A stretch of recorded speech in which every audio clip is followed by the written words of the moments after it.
Week 4 was insane. We had a rare tie and one of the highest scoring ties of all time. First tie in Cowboys history in the last 56 years, by the way. We had Jaxson Dart making his first start. We had coaches almost getting in fights on the field. Lots of just insane things have happened in the wide world of the NFL in the last 24 hours. We're going to get into some of it, not all of it, but some of it today. EJ, my friend, how are you? I'm good. The NFL never fails to disappoint in terms of variety. And geez, I didn't think I was going to see that today, but there's at least a couple of those every week. And I'd say week 4 had more than its share. Well, we're going to start off with that insane Jags-Niners game on the other side of the intro. So, Neil, please roll it.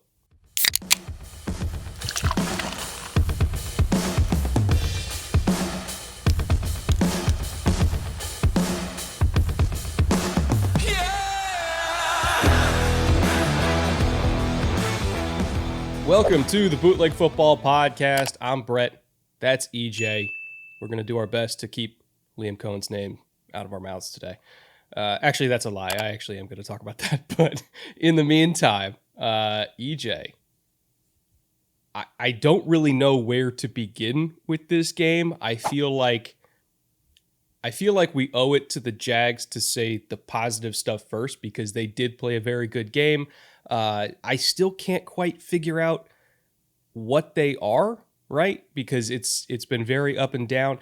But the one thing that has been consistently up for this team is their defense. So maybe it's fair that we start there and we talk about everything that has gone right for this team and why that at least quality floor has been established by that defense. And then I'll get into the Liam Coen nonsense. I think it's really interesting to talk about Jacksonville and the defense because so much is made of the offense. We've already talked about Trevor this year, Liam Coen, an offensive-based head coach. The running game is, leading the NFL in a bunch of categories. Everybody offense. What side Travis is going to play? Oh, Travis is going to play mostly offense. If you're a defender in Jacksonville, you're probably feeling a little bit slighted by now, and rightfully so. Jags defense is the 4th best scoring defense in the NFL. Let that sink in for a minute. That is something we have not been able to say in a very long time. Last year, they allowed 25.6 points a game. That was 6th worst. This year, it is 18 points a game. More than a TD improvement in terms of the amount of less points they're allowing, I guess. So a TD subtraction, more than an improvement. Anyways, however you want to say that, they're allowing a whole lot less points this year than they were last year. And they're doing that with less sacks. We have praised their pass rush, which is very good and is working. But last year they were getting 2 sacks per game over the entire course of the year. This year, they're only at 1.8. So usually everybody says, oh, well, the pass rush is causing all that to happen. Well, pass rush is similar. It's not that far off, but you would expect that there was a big jump there, and there hasn't been. So where did this jump come from? Well, they lead the league in turnover margin. Always a good start at plus 2.3 per game. Last year, they were at negative 0.9, so almost negative 1. That's a roughly 3.5 turnover improvement per game. You can think of it as 3.5 more drives per game. That is huge in the NFL. If you're talking about plus 1 drives in the NFL, it's great. Plus 2 is amazing. Plus 3.5 is bonkers. And yes, turnovers are fickle. They're not necessarily going to stay that way. But for right now, the Jaguars are on the right side of it. And some of the other biggest improvements, if the pass rush hasn't been it, is nickel and safety play. And if you listen to our summer preview series about the Jags, we had some fair but not very nice things to say about their safety play last year. They were definitely fair. Even Jags fans were like, you guys weren't mean enough, actually. You should have slandered them more. It's totally possible they were correct, but this year, we don't need to slander them, and that is one of the biggest differences. They brought in Jordan Lewis from Dallas, who we're going to talk about a little bit later on, and he's only allowing an NFL passer rating when he's targeted of 39.7, which is outstanding, and he has 2 interceptions to boot on top of that. And in terms of the safety tandem, Eric Murray and Andrew Wingard. Eric Murray's new. Wingard was there last year, but he's playing a different role. They're allowing NFL passer ratings of 84.3 for Murray and 55.3 when targeted this year for Wingard. Cisco and Savage last year were, close your ears, Jags fans, 118 and 114.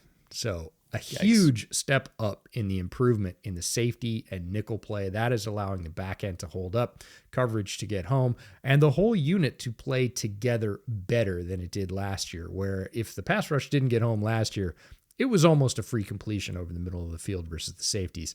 This year, that's not the case, and I think both sides are becoming comfortable with that part of the equation and playing defense much more as a whole, and that's showing up in way less points a game, way more turnovers per game, and that is a really, you said it, solid foundation for the Jags to move forward on.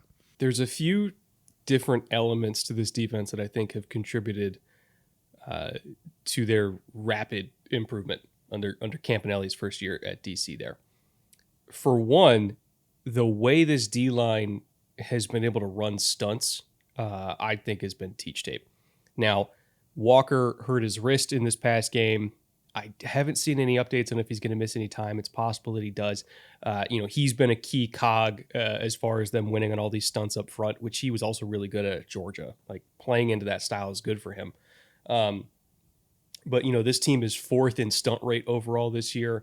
They're 11th in simulated pressure rate, which typically does involve a lot of stunts and twists and just kind of getting the offensive line to protect at awkward angles, guys slamming into your hips from weird spots. Like, they don't blitz that much, relatively speaking. They're 23rd in overall blitz rate, but when they do blitz, it's very effective because their D-line just knows how to execute these kind of looks. And as a result, their pressure rate has gone up a lot this year. Not sacks, to your point, but they are consistently getting a lot more pressures, and they're getting a lot more unblocked pressures. They're 9th in unblocked pressure rate at about 10.3%. Doesn't sound like a high number, but if you're talking about 10.3% of a guy coming into the quarterback's face. What? Bro, what are you talking about, man? I want to move on. But 10.3% of a guy being in a quarterback's face, that's what I'm trying to say here. God damn it, EJ. I had it for like 5 seconds. Nope. No, I had it. I was good there. I was like, look, that reminded me of a Saturday Night Live skit. Like, don't break. We can't fix it. Don't break. They're good at running stunts. Okay. Yep. I would stick with that if I were you. And on top of that, they also, thank God, stopped running as much man coverage as they did last year. They really only had one DB that could do it last year. That was Tyson Campbell. This year, they are 3rd highest in zone coverage rate, not man coverage rate. So they're basically the exact opposite as far as their coverage schemes. In particular, they run a lot of cover 3. They're top 10 in cover 3, which factors into, when they do bring fire zones, it's going to be a 3-3 fire zone. But their main coverage, their most common non-fire zone coverage is quarter half, right? Which what that allows them to do is they get a hard flat where they need a hard flat to be, which helps against the quick passing game and the screen game and to a degree the outside run game. It allows them to put a half field safety over who they determine to be the main threat. And more than that, it allows everybody to have eyes on the ball at all times, not eyes on their man that they're covering in man coverage. That is what has significantly contributed to their uptick in turnovers, right? So they're benefiting from tip drills. They're benefiting from overthrows. Looking at their total interceptions, they're at 10 in the first 4 weeks, which is nuts. They have five forced fumbles, which is 6th most. And again, when you have everybody playing zone coverage and then rallying to the ball, it helps with punch outs and, having more bodies around the ball to recover it. So, this turnover, it's not even turnover luck. Defenses that do it this much, it's really more of a skill. They have remarkable skill at generating turnovers. And even though they do give up a lot of explosives through the air, 23 explosives so far in the first 4 weeks, that's a lot. They make up for it by taking the ball away. So I look at this defense kind of sort of like how I look at the Steelers defense, which is you're going to move the ball on them, but they're going to take it away 1, 2, maybe 3 times in a game and make all of that yardage basically just empty calories. Like that's how the Steelers beat New England. New England drove down the field on them over and over and over again, but they coughed it up 5 times and the Steelers won. The Niners were able to move the ball on this Jags team, but they coughed it up a few times and, they Jags won. So that ability to, it's not even bend but don't break. It's more so like they'll get you. You just have to get them more than you got. Like that is a remarkable skill that this defense has, and it's a big reason, why this Jags team still has a shot at the division, like between them and Indy. Houston, I don't really see that happening this year, but like I think this defense against that Jags or against that Colts offense is going to be an amazing battle because it's a hyper efficient offense versus a defense that makes you not hyper efficient. When you have a piece of bedrock in your team that you can always count on, other things can go up and down, fluctuate, be there week to week, not be there other weeks, and you can still win football games. And it feels like the Jags defense is becoming that bedrock. The run game to a point, also mostly bedrock. 3 out of the 4 weeks this year, it's been pretty good. The passing game, they're going to have their ups and downs. They're still figuring it out. They've had some highs. They've had a lot more lows, I'd say. But with that defense and it just being there, being solid, being dependable, and saying, hey, no problem. It's okay. You threw a turnover. Guess what? We're going to give you 1 back. In fact, no, we're going to give you 2. Hey, if you're lucky, we might give you 3. So don't worry about it. Shake it off. And that is a very different position for an offense to be in, to say, hey, we made a mistake and that's the end of the game, which in Jacksonville, sometimes that's been it. That's been the death knell for their chances that week. This year, not the case. And largely that's because of the defense and to some extent the run game. And that makes this a very different Jacksonville team than what we've seen over the past 2-3 years. Overall, I would say this was less the 49ers losing the game, more so the Jags winning the game. I do see some 49ers fans that are like, okay, but we had a literal line to get into the medical tent on the sideline. Like, we're so banged up. Like, you got lucky. You got away with one, Jacksonville. I didn't see this game that way. I saw this as more the Jags doing that to the Niners, not misfortune just happening to them, out of the ether. Like, this was a really, really good, well-executed game by the Jags. Hard-fought game by the Jags. Still was close in the end. But I saw this as more a Jags win than a Niners loss. I do want to, as I mentioned, hit on that Coen Saleh thing. This was the Jags piece that I really didn't like at all. And this had been something that I had been following since midweek, right? And I was talking to a couple coaching buddies about it because I first saw the Saleh quotes in the middle of the week and I sent them off to them and I'm like, oh, he's just trying to get into Udinski's head. Udinski is the Jags OC that Saleh was referring to that Liam had brought in from Minnesota. And the quotes that Saleh gave, like, he wasn't even really talking about Liam. He was talking about Udinski, right? He was talking about coaches that Liam had brought in that had a really advanced, what he called a sign stealing system. And because of all the Michigan shit, people assumed that he was accusing them of cheating or like that's how it was framed for them. That's not what Saleh was saying. And I think he assumed that Liam Coen and Udinski, as fellow professional coaches, understood what he was talking about, which is just watching film, looking at signals that are given on film, and then writing notes about it, like getting tendency data, getting signal data. Like every team does that every single week. Even Shanahan, when he was asked about it later in the week, said that every team does it. And then, a reporter followed up and said, oh, do you guys do it? And he gave it like a little shit-eating grin. And he's like, oh, no, of course not. We play, by the rules here. Like, he was joking, clearly. Like, everybody knows the 49ers do it too because they're a good coaching staff. Everybody does this. And even before the game, because I wanted to understand what Saleh was referring to about Udinski so that I could talk about it after the game, not knowing this was going to become like a fight or almost fight on the field. And so I was exchanging some DMs with a coaching friend of mine, and I was like, I think I found it.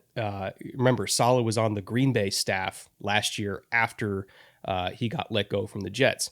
Like 2 weeks later, he was in Green Bay as a defensive consultant.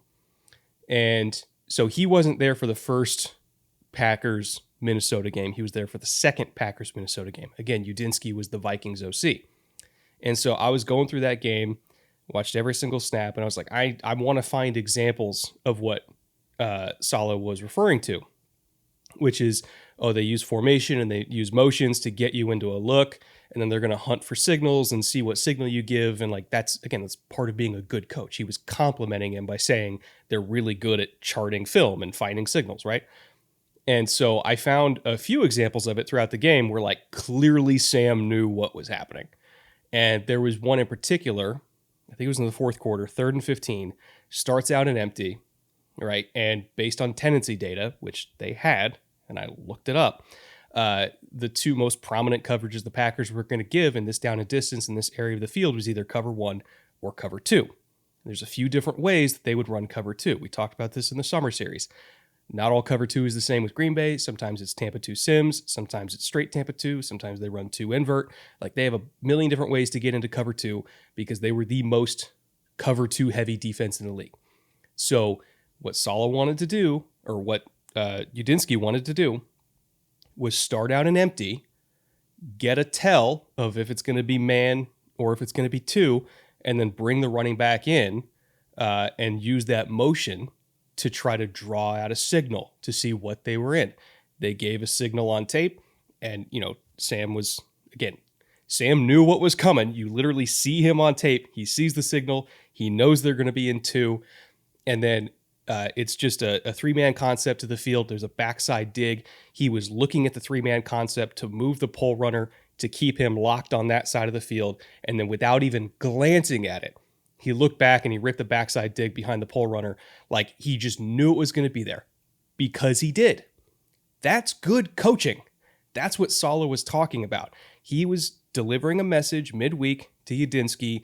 I know that you know what we were doing. It was gamesmanship of like, you're not going to get us this time. We know you have a good sound system for getting signals and reading tendencies. Like, you're a good coach. When he said it was a compliment, he wasn't fucking lying. It was a compliment.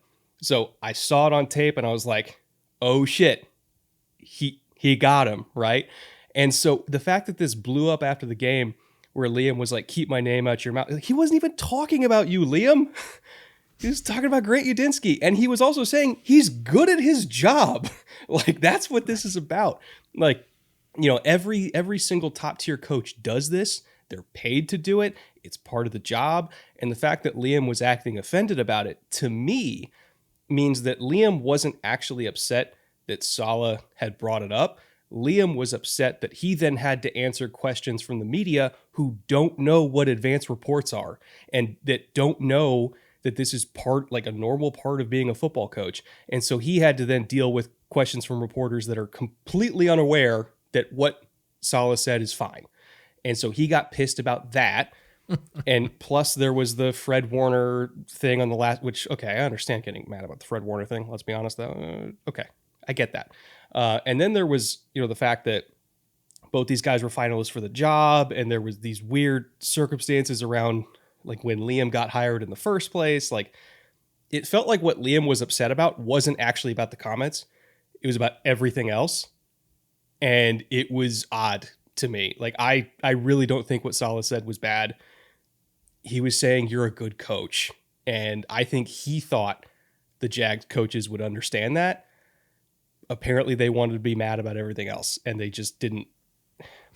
It's fucking weird, dude. I don't know, man.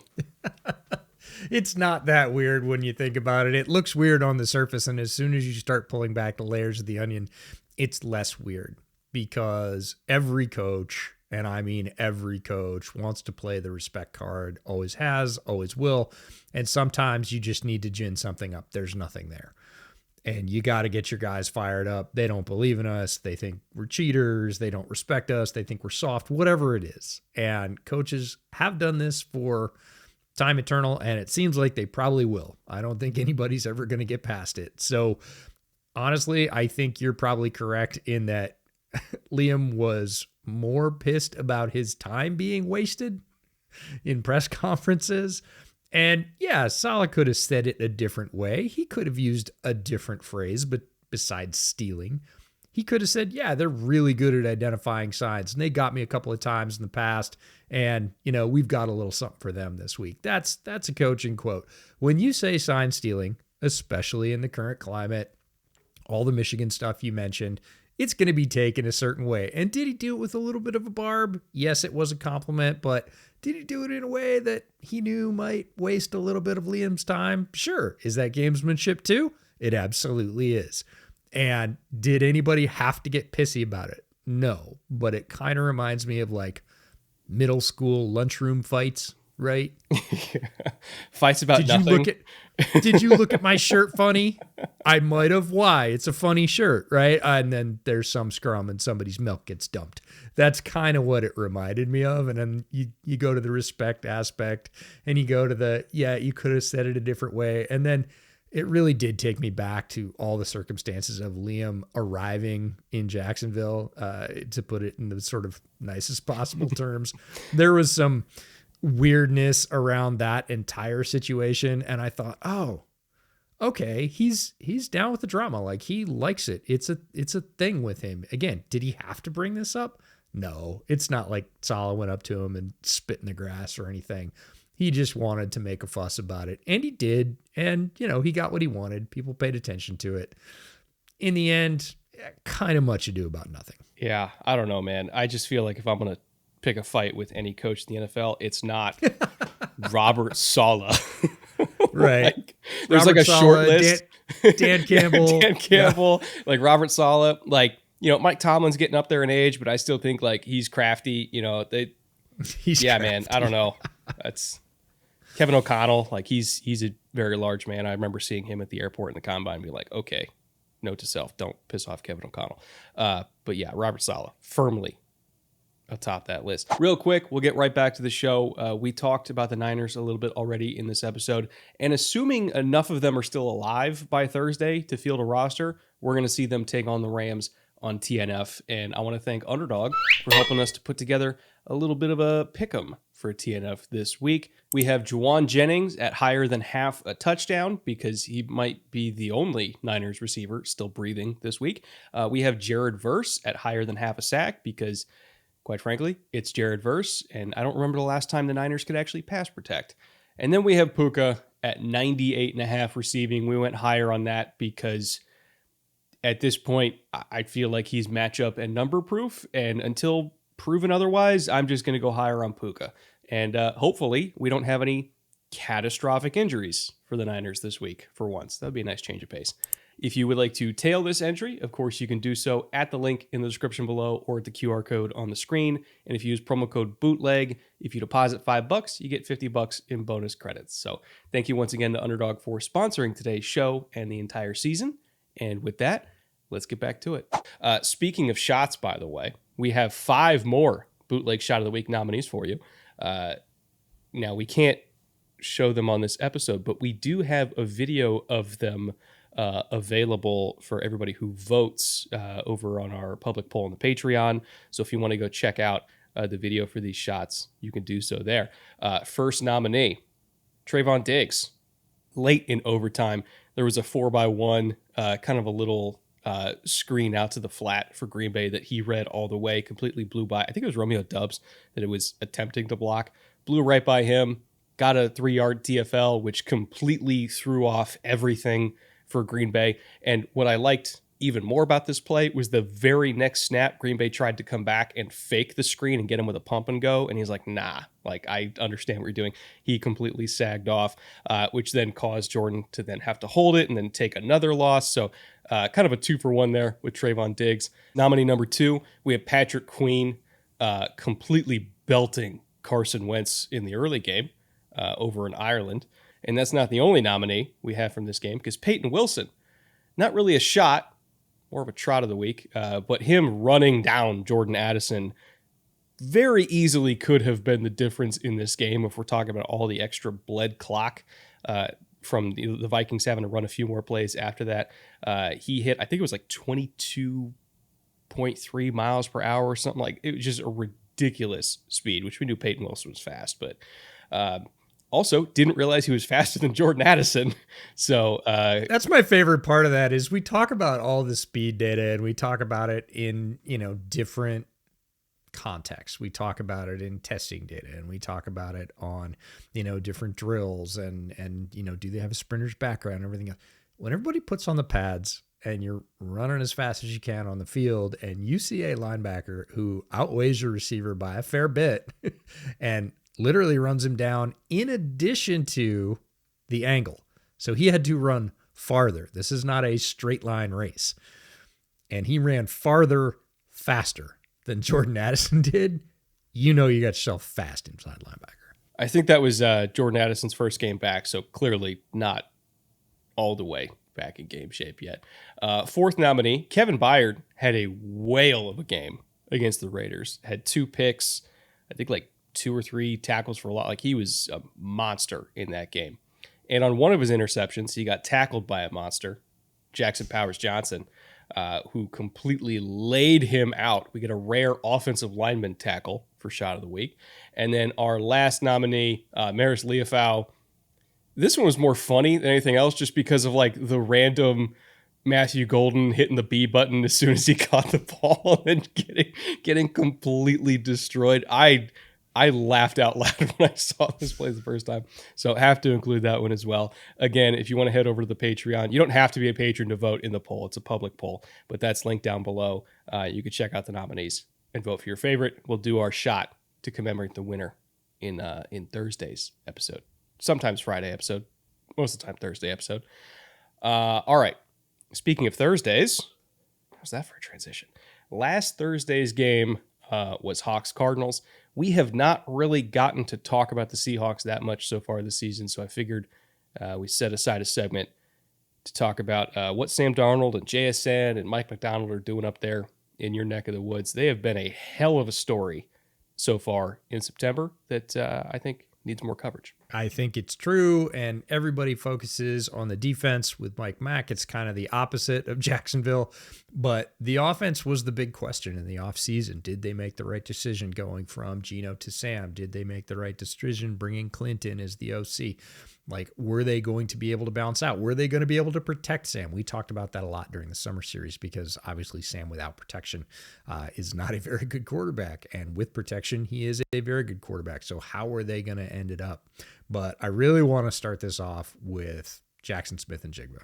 And JSN is off to a roaring start with Clint and Seattle. And they are leaning in. So these are league-wide stats for Jaxson Smith-Njigba. He is 8th in targets with 33. He is tied for 3rd in receptions with 26. He's 2nd in yards. He's 2nd in yards per route run, one of my favorite stats. You know that, at over 4.1 yards for every time he runs a route. Yeah, it does. He doesn't even have to be targeted. Every time he runs a route, it averages out to 4.1 yards, which is bonkers. He is 5th in yards per reception at 15.5. And he is 11th in ADOT at 12.7. He has 0 drops and an 80% contested catch rate. So no more 50-50 balls. They are 80-20 when they are in his neighborhood, and that is rare. So that is a huge part of what is going on. JSN in his 3rd season looking every bit like wide receiver 1, which is where I had him on my lists when he came out. He had a very slow start, and everybody was like, "Ooh, are you sure about that?" And I was like, I'm pretty sure about it. Let's blame Shane on that one, if we're being honest. We can blame a lot of folks, but this year it is coming together for him in a huge way, and that is a representation of him amongst all of his peers in the NFL. And I'm going to take this week's first rabbit hole. We got to get like some rabbit-based sponsor for this, but Brian Hartline appreciation moment. So if you sort NFL wide receivers by receptions, 4 of the top 20 guys are products of Brian Hartline's coaching. 2 guys are tied for 3rd, JSN and Chris Olave. 1 is tied for 8th, Garrett Wilson. And a rookie is tied for 20th, Emeka Ibuka. And then, there's a notable omission there. Marvin Harrison Jr., who looked like he turned a corner this week with Kyler Murray, makes 5 in the top 29. If you go down 9 more spots, you have 5 Brian Hartline alums in the top of the reception data for the NFL. That is redonkulous. So that's just my golf clap to Brian Hartline for being an amazing wide receivers coach. But and you know what's even crazier? What's that? Just for more Brian Hartline praise. The best one might still be in college.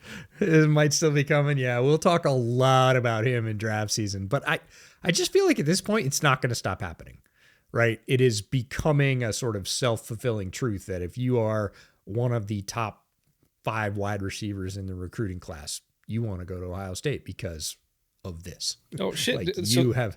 Modern Day's got one right now. Chris Henry Jr., son of Chris Henry. Strangely. 6'5", like he goes to my old high school, Modern Day, which is a football factory. Also produced Amon-Ra St. Brown as well, who I think might actually be the best modern day NFL player of all time. Now that I think about it, but he's, I think, the number 1 or number 2 receiver in the country. He's going to Ohio State because if you're a player as talented as Chris Henry, you're going to go to Brian Hartline. Like the resume speaks for itself.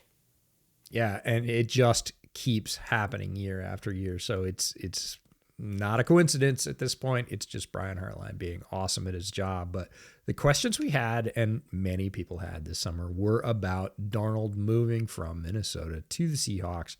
And how was this going to look with him behind a rebuilt offensive line? Were they going to be able to keep him upright?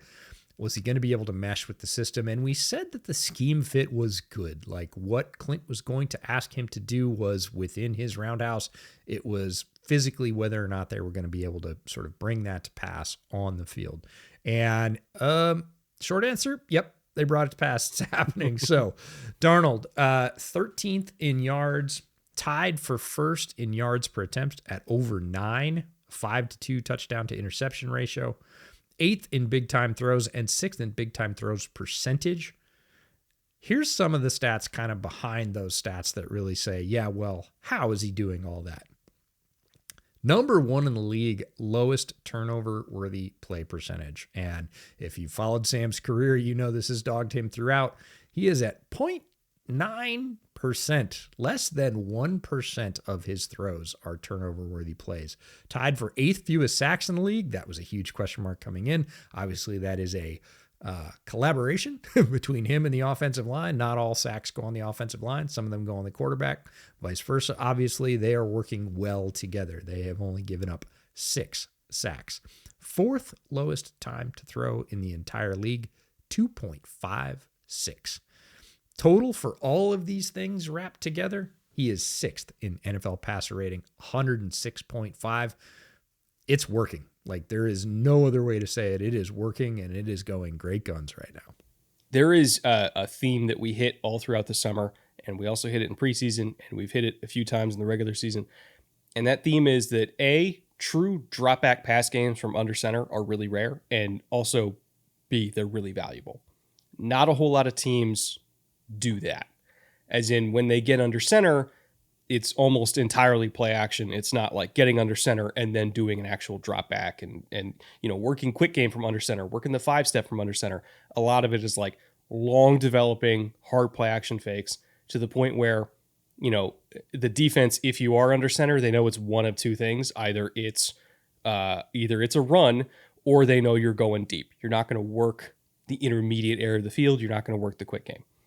And what Kubiak has done, and this is also one of the main reasons they got Sam, is because Sam had experience doing it in Minnesota.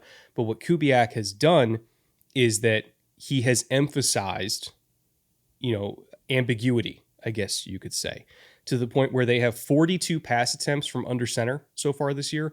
Only 72% of them are play action, meaning 28% of them are actual drop back passes.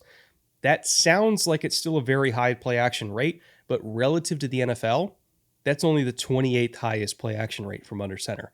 If you look at a team like the Colts, who have a similar number of play action passes from under center, their play action rate from under center is 100%, meaning every single throw they've had from under center is a hard play action fake.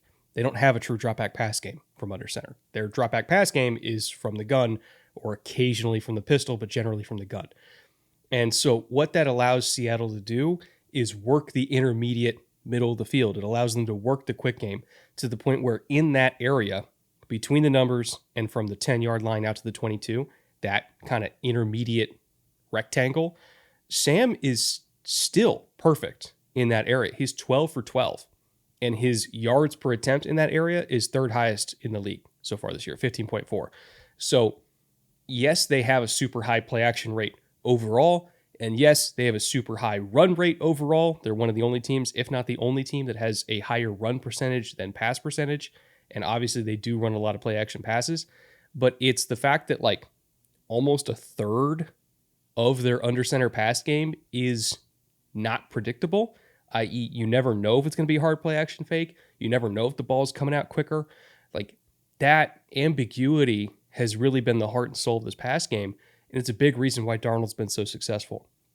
You know, yes, the offensive line's playing better. Yes, he's been better against pressure, but like Kubiak is just calling a great offense right now.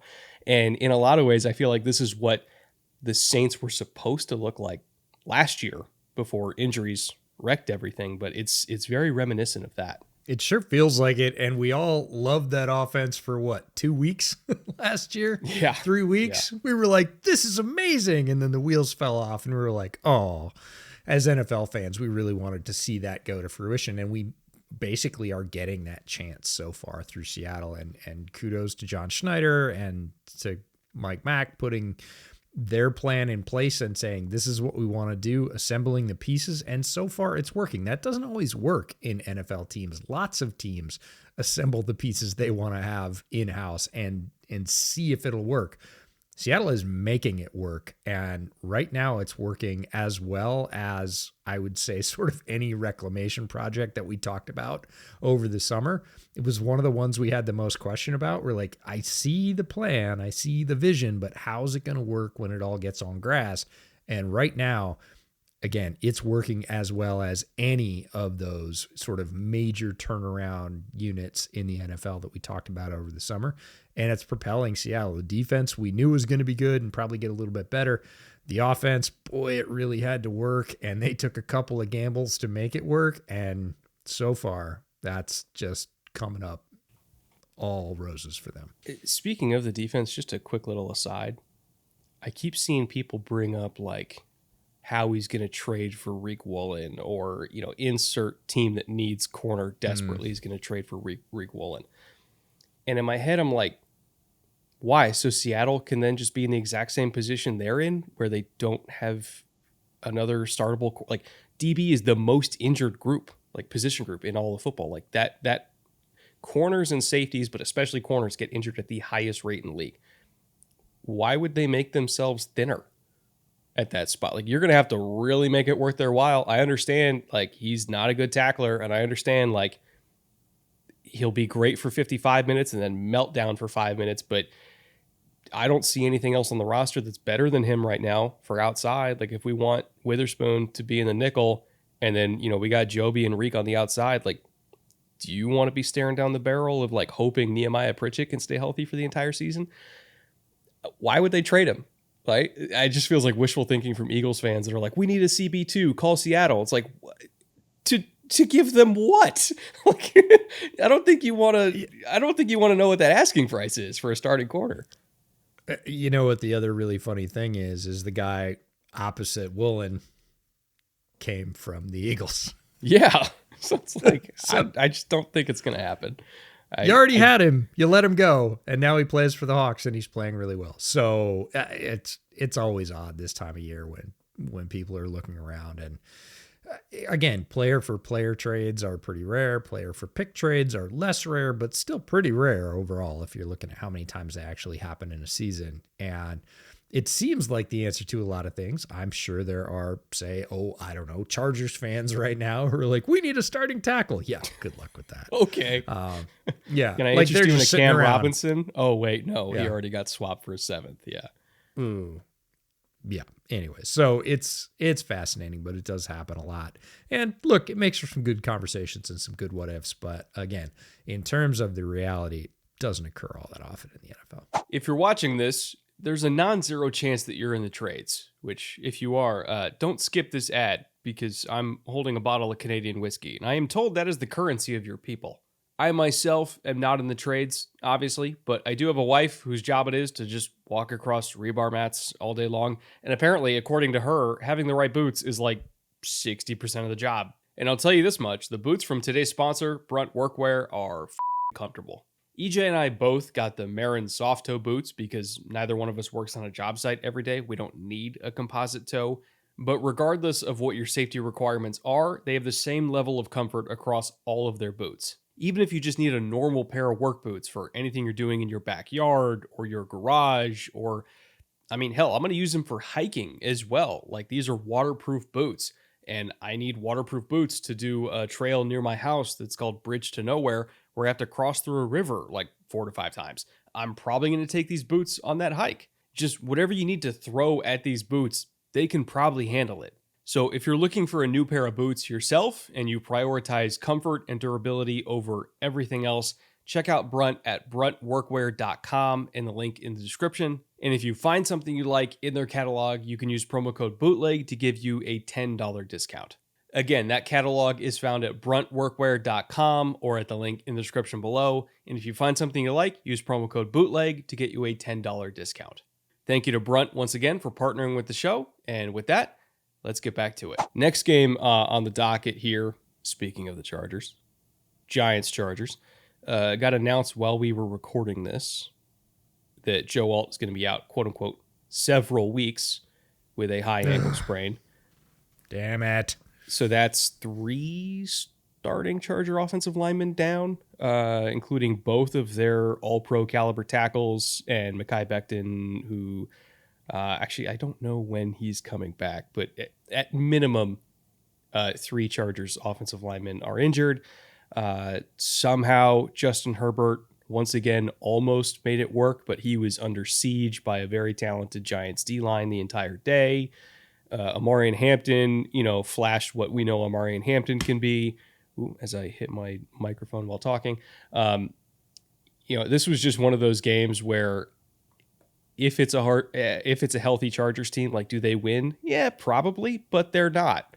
And that opened the door for Jaxson Dart to have a very successful, first game in the NFL. Was it great? No. Was it encouraging? Yes. And it went about as well as I probably could have hoped against this Jesse Minter defense, and they got the win. So as far as I'm concerned, that is a rousing success for the Giants. They were not supposed to win that game. I don't think anybody on earth picked them to win that game, and they won it, so we'll take it. Absolutely, and I know there will be a lot of people, probably especially in the New York market, who portend great things to come because of how Jaxson Dart played yesterday. They probably didn't watch the game. They looked at the end result, saw a W, and said, first start, quarterback is a win stat. Quarterback is not tied to wins in the way that the media would like you to believe. So the Giants weren't necessarily more efficient with Dart at quarterback. In fact, they were less efficient, but boy, did they have more energy and belief in what they were doing. And that goes a long way. So we're going to talk about the good things that we saw from Jaxson Dart. We're also going to talk about the not so good things because we're into reality on this podcast, at least most of the time. So Giants EPA per play weeks 1 through 3 under Russ was, and I know EPA numbers are a bit confusing, but it was negative 0.08, which is not great. That is below average for the NFL, but kind of in the right about the top of the bottom third, about 2/3 of the way down from the best EPA numbers in the NFL. Under week 4 under Dart, it was negative 0.1, which for those of you that don't like negative fractions that much is worse. And that showed up on the field. Dart looked like a rookie processing NFL speed of a very good defense. This is the Jesse Minter defense we've talked up all summer long in his first start. And that was to be expected. Passing was a struggle. He was 13 to 20, but he didn't throw a pick or even have a turnover-worthy play. And that is important for a rookie in his first start versus Jesse Minter. That's a success right there. We could just kind of stop and say, good enough, he'll get better. But there was more good stuff. Time to throw was high, but not egregious. It was still under 3 seconds, which is pretty good for all the stuff he had to try and take in. And he added quite a bit with his legs, which if you listen to our draft coverage was expected. Jaxson Dart was the second best running quarterback in this draft. He had 10 rushes for 5.4 yards per and a touchdown. That is a significant addition. If you look at all the yards the Giants made over the day, that is a significant chunk, and they would not have had the kind of success that they did end up having without that. So it's a big deal, even though it's not a gaudy number. Biggest negative was probably navigating the pocket versus the Chargers rush. So pressure to sack percentage was 50%. They got 10 pressures, which is not a ton considering it's the Chargers defense, but that turned into 5 sacks, which does hurt. Sacks are explosive plays for the defense and usually kill drives. And they did a few times in this one as well. Overall, Jaxson Dart starting for the Giants. It was a shot in the arm for the Giants team that really needed it. Russ had 1 good week and 2 below average weeks. And if you map that out over the course of the season, the result is expected. Russ is at the point of his career where he's not what he was, and that's about how he's going to average out over the season. It's how he averaged out in his time in Denver. It's pretty much how he averaged out last year. There's just not a lot more in the tank there. And to ask him to start every week, you're going to get pretty much that. That's expected. So Dart offers them hope now, and they saw some of that yesterday and actually got a win again in a game where nobody had them winning that, and a higher upside than Russ as he develops, again, based on where Russ currently is as a starter. I'm not talking about the, possible Hall of Fame resume. It's a net positive for the Giants. Right now, Dart's the right choice. And we all looked at the schedule. I looked at the schedule and said, oh man, where are they going to start him? Because it's just murderer's row. So here's the caution to the New York media and everybody else. The run of defenses he gets to face next are generally not quarterback friendly. Saints, which was the one sort of gap game in this schedule where we went, if you're going to put him in, that's the place to do it. They actually ended up doing it the game before that. I kind of like that because it takes the edge off, and maybe he comes out and has a really good game against the Saints. That would be great for him. But after that, it's the Eagles, Broncos, and the Eagles again. So NFL passer rating allowed, the average is 93. Saints are at 117.8, so they're allowing passers to go off against them. Not surprising. The Eagles, who they have to play twice, are at 78.7, and the Broncos are at 80.4. So he's going to have some rough days in the upcoming weeks. But, the one last sort of silver lining of all this, it's only up from here. He's already seen the worst he's going to see. The Chargers are only allowing 72.7. So again, Eagles at 78.7 and the Broncos at 80.4. 3 of the best defenses against the pass in the NFL he's going to see in his first run of starts, presumably here. But he ended up with a W. He didn't largely put them behind the sticks, either with turnovers or really stupid plays. And man, the Giants team just has more pop with him at quarterback. I know people say it's overrated that he's the handshake guy or the energy guy or the vibe guy or whatever, but he is clearly all of those things to all of those guys. And if you've been around football teams, you know that matters. And generally, I think this is the Jaxson Dart show from here on out, unless he gets injured.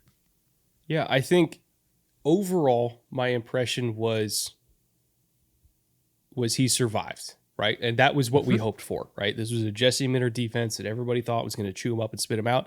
And he didn't really have a great day overall. His most impactful plays were really more with his legs than anything else. This was a team that if we're just looking at running back carries with Cam Scatabo, who had 25 toes to the rock this week, they were like 25th, 26th in success rate. If you're just looking at running back carries, if you're looking at overall, running production for this team, their success rate, I want to say was like either 10th or 12th because of what Jaxson Dart brought with his legs. Because when he actually got carries, or in some cases when he took off from muddy pockets, Scatabo was like 3.5 yards at a time, just chugging along like he's fighting for his life out there against a really good Chargers front seven. Whereas Dart was actually getting some explosives and getting first downs, and in one case getting a touchdown. So truly his most impactful plays were those 10 carries that he had. They kept drives going. They converted, a red zone opportunity into points. That's the best thing you can hope for. As a passer, I have to balance what I saw in the preseason, which was really positive early returns, in my opinion, versus what I saw in this last game, which was not a great outing as a passer. To your point, I did not think he handled the pocket very well. It felt like, Jesse Minter, his whole goal was, I'm going to call as many stunts and I'm going to call not blitzes, but like twists, again, simulated pressures, because I want white jerseys to flash in front of him because he's a rookie in his first start. And when rookies in their first start have to navigate a pocket that is getting bisected in two different ways, and they have to stand strong in a pocket while maneuvering around guys, and offensive linemen are shoving guys here and then picking them up here, and like they're picking up stunts. Like it can really, really frazzle a rookie where, yeah, the pocket might be a safe space for them, but they don't realize that because they're just seeing jersey color. And so they'll drop their eyes and be like, I got to get the fuck out of here. Whereas like older quarterbacks be like, nah, you're good. He was going to leave, right? And so he ran himself into a couple sacks because of that. There was one in the red zone where it was like a 2nd and 8. He had the slide route in the flat that at very minimum would have gotten them closer to the end zone. He dropped his eyes, took a sack. So like he's learning how to navigate NFL pockets, which are muddy on their best day. And Minter knew how to play with his eyes. And at the same time, most of the throws that Dable designed for him were either really safe one-on-ones outside. Unfortunately, Malik Neighbors tore his ACL in one of them. That stadium is a whole different topic. I'll get to it a different day. So it was either like safe one-on-ones that probably were not going to result in a turnover, or if he was working the intermediate middle, which you will turn the ball over if you do that a lot if you're a rookie. It was, find a spot, turn around, present your numbers, and like stand there and wait for the ball. It was a lot of OTB routes or over the ball routes. He converted 3 of them, I want to say, for first downs. So, he wasn't asked to make like layer throws to receivers on the move on a deep cross or anything. Like we know he can do that. They were not dialing that up in his first game. It was very much like turn around and show your numbers. Safe throws, get it done with your legs. Like, again, it was survival. It was not him excelling. It was him not costing them the game, which I want to really hammer home here. That's a positive. I am being complimentary here. He didn't lose them the game, which against a team, or rather against a defense like this, is the best possible outcome you can hope for. And his defense made enough plays, obviously, that they ended up coming out with the win. So, again, we could play hypotheticals and say, like, does a healthy Chargers team probably win there? Yeah, probably. But they weren't healthy. And Jaxson Dart capitalized on the opportunity to take down a banged up Chargers team. And he did it. And I think he deserves credit for that. He definitely does, but what is this healthy Chargers team you speak of? I've never seen one. Yeah. I don't Unfortunately, think they exist. Yeah. Every year we say, if they can just stay healthy, and we put a huge asterisk. I feel like that asterisk is growing every year. It's just, now it's bigger than like half the page. We're like, if huge asterisk, they stay healthy, knowing that it seems like they won't. I know Chargers fans, hang on. It just feels wildly unfair that, again, a lot of really good talent has been assembled, not only on the field, but in the coaching staff, and just can't keep those assets together. And it is really, really difficult. But yeah, back to Jaxson Dart. When we looked at this game on the schedule, we thought, do not start him in that game. Absolutely not. And then a week ago, we hear, guess where he's going to get his first start? And we're like, that is the worst possible place you could drop him in. And given all of that, he did well enough to come out with a W. And the team's going to rally around that. They know that as well. Offensive line did their damnedest to keep him upright. And yeah, sometimes veteran offensive linemen are going to look back, see him on the ground and go, well, you earned that one. You ran yourself into it. But they're also going to understand, like, hey, he's a rookie. He's doing the best he can. And when he's up, he made that really plucky run. He picked up the first down. He got us a touchdown. So I think in balance, they feel that this is a net positive. That's not just us saying that. And I just feel like it's going to build going forward. Is it all going to be positive? No. Is he going to have bad games? Absolutely. He had bad games in a system he was very comfortable in at Ole Miss. Like, all quarterbacks have bad games in general. If you plot the line over the season, which I think is the most important thing for Jaxson Dart and the most important thing, therefore, for the New York Giants, it's generally going to be an upward trend. One quick note, then we'll get right back to the show. For those of you that don't know, I am 34, and I have done my time. Many a late night, especially in college. 1v1s on Rust, javelins and throwing knives only.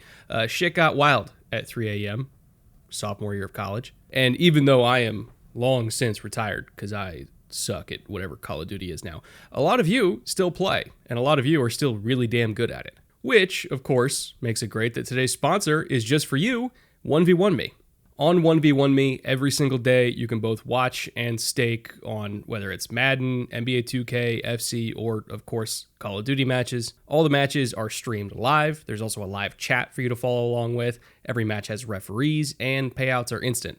And these are not just random online lobbies. These are all the best players in the game, whether it's pros, streamers, everybody in that tier. And over 100 million has already been paid out. So if you're a sports fan, or more importantly, a gamer, 1v1 Me is the place to be. Download the app today and use promo code BOOTLEG, and your first stake is risk-free. Again, that is promo code BOOTLEG on the 1v1 Me app, and your first stake is risk-free. Thank you to 1v1 Me for sponsoring today's show, and with that, let's get back to it. Well, why don't we get to the last game on the docket, which is a game that I don't know if I should feel positive about it for either team, because neither team won. We had a tie for the first time. It's not a common thing in the NFL, obviously, and it's certainly not a common thing to tie at 40. I don't know how to feel about this. I think we're going to talk about ties first because you're not the only one. I saw this as a very common sentiment on social media last night right after the game ended. Mina said, I am, actually in a verifiably bad mood.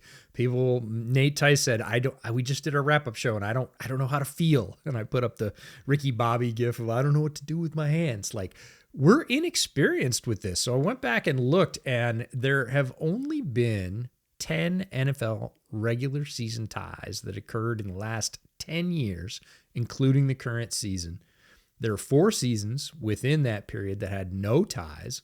And that is just, we don't get to try and figure this out very often as NFL fans. That's, 10 out of 2,754 games. That's, 0.36%. Less than 1%, less than 1/3, just over 1/3 of 1% of games in a tie. So we don't know how to feel about this. We don't have any practice. But I think the statement after last night's game ended, I felt, and then fill in the blank is a really interesting one. Ross Tucker came out this morning and said, I don't like it. And I don't think anybody likes it because we're just so used to being able to say X won and X lost, and Y lost. And here's why, and here's what we can take away, and here's like a winning moment. When we go, hey, look, we played all the minutes, then we played a bunch of extra minutes, and ...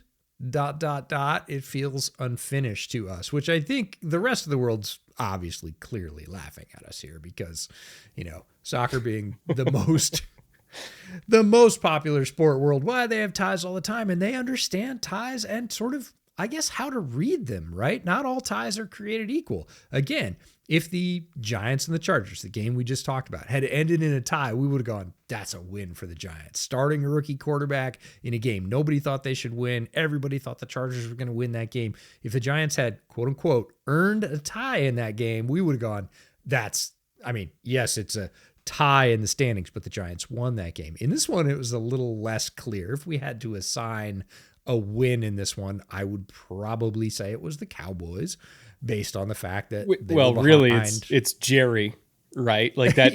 Jerry didn't lose, which therefore it's a win, and that's sure also enough. Part of it is like the Micah Cowboys angle. It's like 100%. Is this a draw then? Like, yeah, But it's like, okay, Jerry didn't get embarrassed. They didn't give up 6 sacks to Micah. They didn't stop Green Bay, but also they didn't lose to Green Bay, which I think if we're talking about optics for Jerry, like, I guess that's the best case scenario. Interesting stat. Speaking of, they didn't lose to Green Bay. Green Bay is still undefeated in AT&T. They are 6-0-1. Seriously? 100%. It's been open for like 20 years. Like, how is that possible? Well, again, not all the games are at the Cowboys Stadium, right? They don't always play those games. They play half of them there, but yeah. So interesting in terms of NFL fans coming to terms with something that we just don't get to see very often, and therefore we kind of don't know how to feel about it. But most people seem to be pretty turned off. I definitely had a feeling of like, I'm still hungry, but I don't know what I want to eat when that game was over. I was just like, okay, what do we do now? Okay, well, then we'll do what we do, which is dig into the game and why it ended up that way. If I'm talking about the Cowboys, I'm going to give some credit to Shoddy here, and that's not something that I often do, but he called a good game on offense. So he got 4.3 yards per attempt from Javonte, 4.5 overall from the rushing game against what is a very good Green Bay defense. He did hang up 40 points on them. 9 different receivers caught a pass. That's as much Dak as it is him. Dak has always spread the ball around really well. And credit to him, if you can't stop Pickens, throw it to Pickens. Like, a lot of NFL coaches won't do it. I know it sounds like the simplest thing ever, but it's like they'll have 3 big completions to their alpha receiver in the first half and then not throw to him in the second half. And you're like, did they figure something out at halftime? The answer is no. He still had the same one-on-ones. You just stopped throwing it for some reason. Shotty was like, nope, they don't seem to be able to stop him. I don't have CD, but I have that guy, and they don't have an answer. So I'm just going to keep pushing and see if they have an answer. They never really came up with one. So credit to him for doing that, even though it seems like the most kind of rote, basic coaching thing ever. On defense, oh man, total flip side. Couldn't be much worse. The Cowboys are the second worst scoring defense in the NFL. They're allowing 33 points a week. Third down, particularly, is an area that I'm going to point at and shine a very bright light on because it was atrocious. Like, it's just, there's nothing good here. So 66.7% allowed conversion rate. The league average is around 40. Not great. Packers converted 5 out of 5 third downs via rushing attempts on long distance third down attempts. Now, third and long, these are situations that favor the defense league wide, 8+ yards.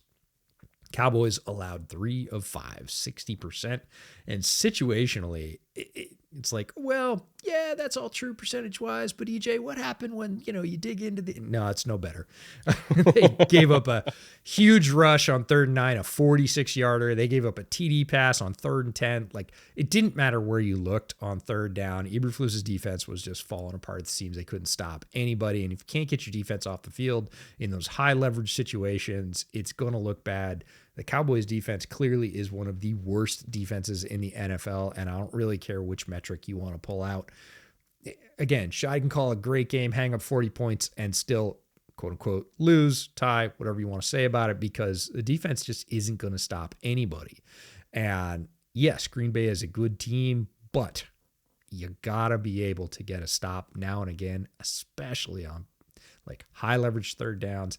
You cannot give up explosive plays. Like, you can be 3rd and 9 and you can give up 10. That's bad. It still keeps the offense on the field, but it's not as bad as giving up a 50-yard run or a touchdown. So the Cowboys just doing the wrong thing on defense as much as they did the right thing on offense. And that was kind of the story from Dallas' side. They had a 21% missed tackle rate against the pass, 18% overall. 21%, obviously, highest missed tackle rate in the NFL this week. And what that translated to was Jordan Love having 76% of his pass yardage come after the catch. That is, let's just say, not normal, folks. I just want to say, which letter in the HITS acronym is that? I don't know which letter missed tackles goes under. Man, I mean, I wasn't surprised that he got a DC job again, but I was a little bit surprised that a first-time head coach that I wasn't sure what Shotty's job security was going to be like. It's like, you're putting your job on the line with him, because I mean, this is nothing to Bears fans, or nothing new to Bears fans. It's not even really anything new to Colts fans. When he was the DC in Indy, like this is just what happens with defenses that he runs. I saw a stat. I think it was like he's at 93% zone coverage rate this year, or something wacky like that. Hold on, I'm gonna look up the actual number here. Oh, okay. I had it wrong, EJ. He's only at 85% zone coverage. Only is doing a lot of work there. With really highly paid corners that got highly paid because they're good in man coverage and everything that Dan Quinn did with them. Oh, boy. Yeah, it's not a good defense. I think it's fair to say, hell, take the Micah piece out of it. A lot of people were like, oh, would the Cowboys be undefeated with Micah? Yeah, maybe. If they had a DC that was 80% of what Dan Quinn was for them, right? Let's just say like a solid DC, not even a top tier DC, a solid DC, not even with Micah, it's very possible this team would be undefeated because Dak is playing out of his mind. Like truly out of his, like that's really the star of the show to me when talking about the Cowboys. It's not even the fact that the defense is bad. It's the fact the defense is bad and yet they're still in games because of how well their quarterback is playing. It's very reminiscent of the Bengals last year where it's like, God, can Joe Burrow just get like an 18th rated defense and they're never going to lose again. If you're looking at his efficiency, but especially his efficiency attacking down the field. Again, 76% of Jordan Love's yards were after the catch. It was only 38% for Dak. Like he is stretching the field and he is hitting these throws down the field. 8.8 average depth of target with a 124.9 rating. That is absurd, especially with a banged up offensive line. No CD against a really good Jeff Hafley defense. And then I also think about the Eagles game where like he was dropping dimes deep down the field. And unfortunately, CD dropped a few of them. Very easily could have won that game. The Giants game, like he throw for 1 billion yards in that one. They ended up coming out with the win there because they have a god tier kicker. But like that's at least 3 games that if this team had an average defense, they probably would be like 3-1 right now. Like truly. I just feel like Dak is just so underappreciated right now for what he's doing, and the Cowboys are wasting a potentially really, really special season from him. Yeah, when you talk about defense and how it supports the offense, you're familiar with the baseball stat, WAR, wins above replacement. Mm-hmm. Right? It's basically sort of like league average, and are you above that or are you below? And I feel like if the Cowboys DC or the Cowboys defense was just 0, like dead middle of the league, how good would this team be? And if you look at it in any way, if you literally took the middle stat of the entire league for whichever stat you want, average depth of, contact, either running back or, pass EPA or points allowed. I don't care. Just right down the middle on all of them and just put in this fictional defense for the Cowboys that was league average. And this team would be a threat. This team would be back to being thought of as a 12 or 13 game winning squad that they were several years ago, and a player in the playoffs. We can talk about that later. Cowboys fans, I know you have some haunting memories of the playoffs, but they would be being spoken of in a similar way during the regular season. And right now, that's not the case because the offense is really good, and a lot of people can't concentrate on that because the defense is so bad. Also, side note, Shoddy's doing a good job. Like, considering the circumstances, yep. Right? Like, you have your owner doing an interview on the sidelines pregame, talking about his process for why he does not regret trading this player whatsoever, and comparing it to the hurt. Like, he's doing this interview like 50 feet away from the guy he traded, just adding even more like pressure and spotlight to this. Like, it's not an easy position to coach in. No, and he's doing a good job. Like, he did not picked the right DC hire, in my opinion, but he's doing a good job. So yeah, and you said the same thing about Dak, and they mentioned it on the broadcast last night. Chris Collinsworth mentioned it that Dak does a really good job on the field. We talked about all the numbers and how sharp he's looked this year, but there is a whole nother thing. We've been on that field. We've been in that market, and football is not normal in any part of Texas, but the Cowboys are the pinnacle. They are Texas's team. I'm not going to say America's team because I don't really believe in that moniker for the Cowboys, but it is the highest profile sports franchise in a very sports crazy state. And you've got an owner that is atypical. And if you're the quarterback, that is a whole thing. You cannot go into that and just not deal with it. You can't just say, it's not my problem. That's Jerry's problem. That doesn't work when you're the quarterback of the Cowboys. You can't afford that. And Dak toes the line extremely well and still goes out and performs on the field. And that is a whole nother sort of layer of evaluation when you're with the Cowboys going, oh, is he a good quarterback? Yeah. Could he be a quarterback for the Dallas Cowboys? Oh, I'm not so sure about that. He is uniquely suited for that franchise. And I know that you don't like to use the word unique because it insinuates that there's only one person that could do it. It's him and probably Mahomes and Allen. So maybe if we just, expand the definition of unique out to three people that I think could handle all that shit, right? That comes with being the quarterback of the Cowboys. It's a very short list, but he's on it. Yeah. All right. Fun show.